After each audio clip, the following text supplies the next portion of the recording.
be any noise, but most commonly it's a ringing or hissing or whooshing or ringing noise that originates within the ear or the head and not due to any external sound or stimulus. They also suffer from oral fullness. Oral fullness is a sensation of pressure inside the head, and another condition called autophony. So autophony is when you can hear your own voice a bit louder. And we've managed to clear the left side. That was pretty straightforward. The left side was, I would say, semi-occluding or 3/4 occluding. It wasn't fully occluding like the patient's right ear is, and you'll see that in a moment. Because it's quite a sticky, syrupy, glutinous type of wax, there's some residual wax just at the entrance of the ear canal, and I'm just using a Jobson horn just to gently, I don't like using the word scoop, but gently just massaging it off the canal walls. There's the patient's eardrum, nice and healthy. So we're now on to the right side. So the right ear is a lot more occluding. You can see this glossy appearance. So the glossy appearance generally means there's some keratin in there as well. So 60% of earwax is made up of dead skin anyway, but near the entrance there you'd see it's a lot more glossy. When you've got sticky wax, so wax is made up of many different organic compounds.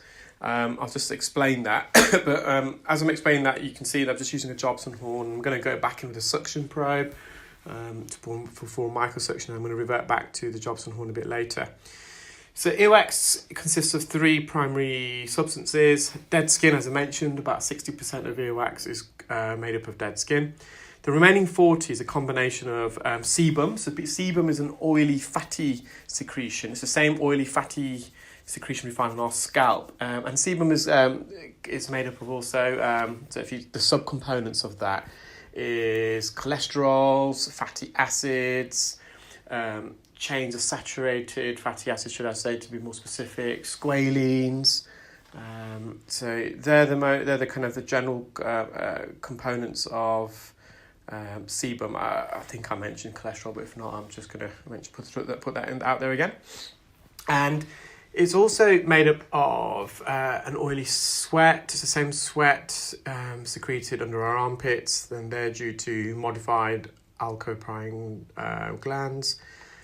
And I feel as though when you got a fudge, like a sticky consistency of wax like this, it's due to a higher composition of cholesterols within maybe the patient's diet. So their sebum, as I said, a sebum is a cocktail of ingredients. So again, I'll just repeat those: so alcohol, squalene, cholesterol, chains of saturated fatty acids.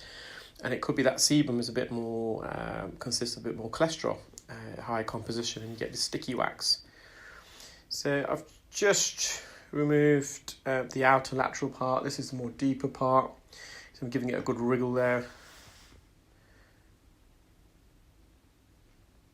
And when you've got wax like this, you've got to be careful because it just can easily block the tip of the suction probe, and it means that I have to keep going in and out of the ear to use it. We've got a cleaning rod, so if the suction probe gets blocked, it's a little rod that we just thread through the suction probe, and it just pushes and forces along any trapped earwax inside, so it travels down the suction tube.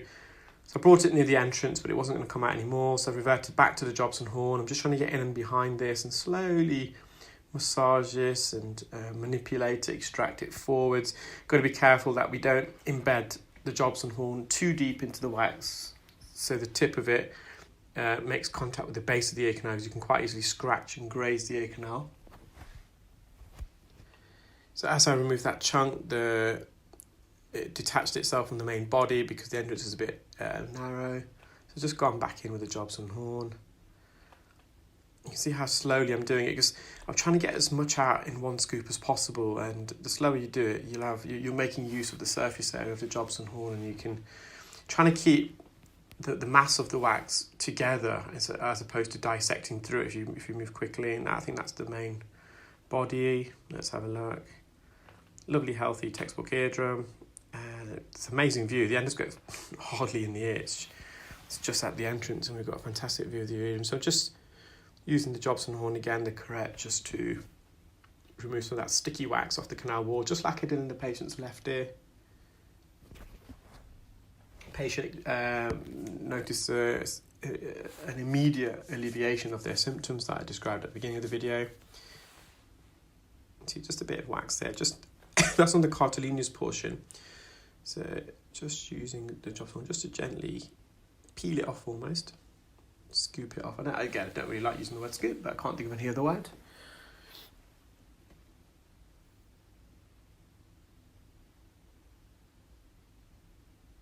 And we're just going to go back in a moment and have a final view.